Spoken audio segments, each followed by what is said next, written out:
আর আমি এখানে সবাইকে বলে দিচ্ছি, ওই লোকটার জন্য এই বাড়িতে কেউ চোখের জল নষ্ট করবে না। মাকে একটা কথা জিজ্ঞেস করবো ভাবছিলাম।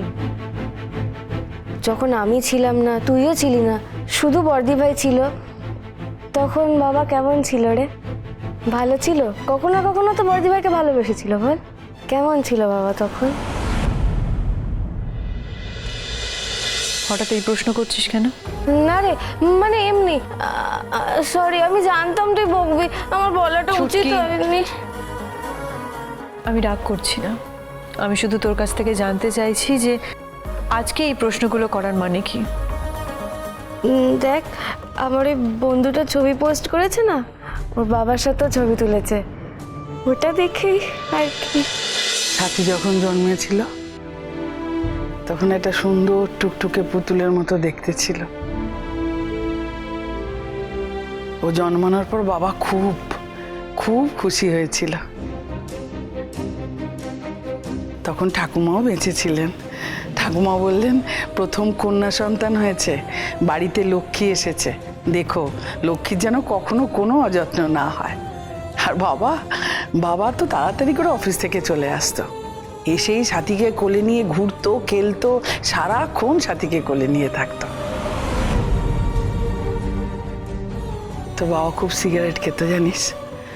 একদিন হঠাৎ অফিস থেকে বাড়িতে ফিরে সাথীর মাথায় হাত দিয়ে বলল, সিগারেট ছেড়ে দিলাম, আর কোনোদিন সিগারেট ছোঁবো না। ব্যাস, তারপর থেকে তোর বাবা আর কোনো দিনও সিগারেট খায়নি।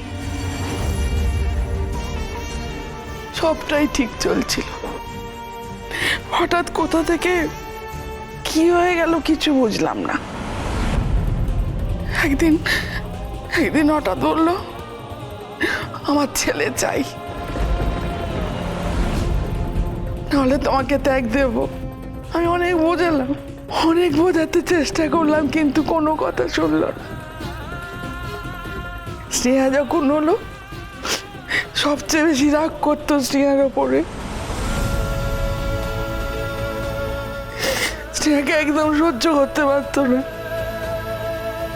ওকে দেখলেই রেগে যেত। কেউ নিশ্চয়ই কিছু বলেছিল, কানে বিষ ঢেলেছিল, না হলে হয়তো আমরা। বাস মা, অনেক হয়েছে। ওই লোকটা দিদির মাথায় হাত রেখে কি বলেছে, সিগারেট ছাড়বে। ওই লোকটাকে না আমি খুব ভালো করে চিনি, দেখো না গিয়ে এখন কোথাও না কোথাও বসে ঠিক সিগারেট খাচ্ছে। ওই লোকটার কোনো ইমোশন নেই, ও শুধু স্বার্থ চেনে, স্বার্থ। ওর কথার কোনো দাম নেই। আর আমি এখানে সবাইকে বলে দিচ্ছি, ওই লোকটার জন্য এই বাড়িতে কেউ চোখের জল নষ্ট করবে না।